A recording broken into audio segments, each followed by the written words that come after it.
అతను హలం పట్టి పొలం దున్నుతాడు, కలం పట్టి పాటలు రాసి బంగారు పంటలు పండిస్తారు. మట్టిలోంచి వచ్చిన రాజు మట్టి వాసన తెలిసిన కలం అమృతం కురిపించింది. ఆ రాజు పేరు కొసరాజు. కొసరి కొసరి పాటల్ని మనకు వడ్డించిన కొసరాజు గారి వర్ధంతి నేడు. ఆయన మనకందించిన అమృత సమానమైన పాటల్ని ఆలకిస్తూ ఆయనకు శ్రద్ధాంజలి ఘటిద్దాం.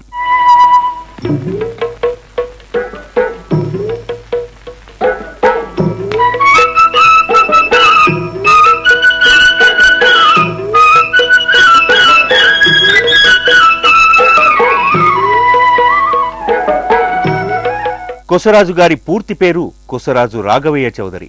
ఆయన కలం నవరసాలను ఒలికించేది, పాట విన్నవారి తనువు పులకించేది. తన శైలి విలక్షణం. ఇక హాస్యానికైతే కొసరాజు గారి తర్వాతే ఎవరైనా అని చెప్పొచ్చు. పేరు కొసరాజు, తెలుగంటే పెద్ద మోజు అని తనకు తానే చెప్పుకున్నారు.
కొసరాజు పుట్టిందే సాహితీవనంలో.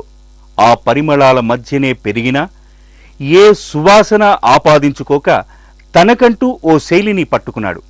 సాహిత్యం మీద పట్టున్నవాడు పండితులు త్రిపురనేని రామస్వామి తనకు పెదనాన్న అవుతాడు. సాహితీ ప్రక్రియలో అన్ని అంశాలు స్పృశించాడు. ప్రేక్షకుల మనస్సులో నిండిపోయి తరించాడు.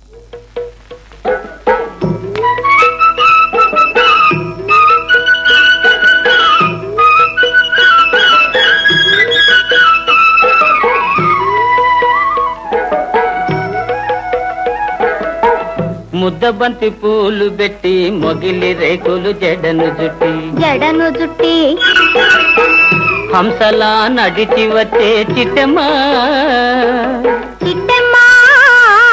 మా ఇంటికేమి తెచ్చావమ్మా చెప్పమ్మా ముద్దబంతి పూలు పెట్టి మొగిలి రేకులు జడను జుట్టి హంసలా నడిచి వచ్చే చిట్టమ్మా మా ఇంటికేమి తెచ్చావమ్మా చెప్పమ్మా అద్దమంటి మనసు ఉంది, అందమైన వయసు ఉంది ఇంతకన్నా ఉండేదేంది కిట్టయ్యా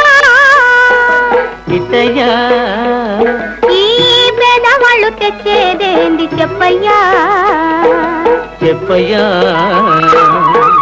అద్దమంటి మనసు ఉంది, అందమైన వయసు ఉంది ఇంతకన్నా ఉండేదేంది కిట్టయ్యా ఈ పేదవాళ్ళు తెచ్చేదేంది జరిగింది చెప్పయ్యా. తందానే తానెలనే తందానే తానెలనే తల్లెనలెనానే తానేనా. జానపదాలను రాయటం అందరికీ చేత కాదు. అందులో ఒక ఒగరుంటుంది, పొగరు ఉంటుంది. ఆ ఒగరు పొగరు కలిపి కలం ఝుళిపి కొసరాజు రాసిన పాటలెన్నో చిరంజీవులయ్యాయి. నాగలి పట్టిన చేయి కలం పడితే పదాలను నిఘంటువుల్లో సైతం పండితులు వెతుక్కోవాలి.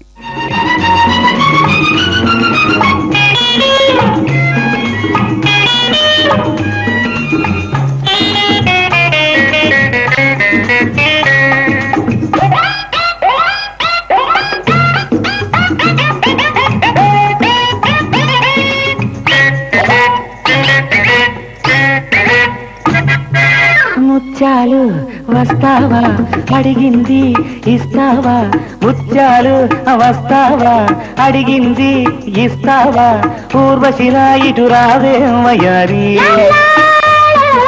ముత్యాలు వస్తావా అడిగింది ఇస్తావా, ఊర్వశిలా ఇటు రావే వయారి. చలమయ్యా వస్తాను ఆ పైన చూస్తాను, చలమయ్యా వస్తాను ఆ పైన చూస్తాను, తొందర పడితే లాభం లేదయ్యా.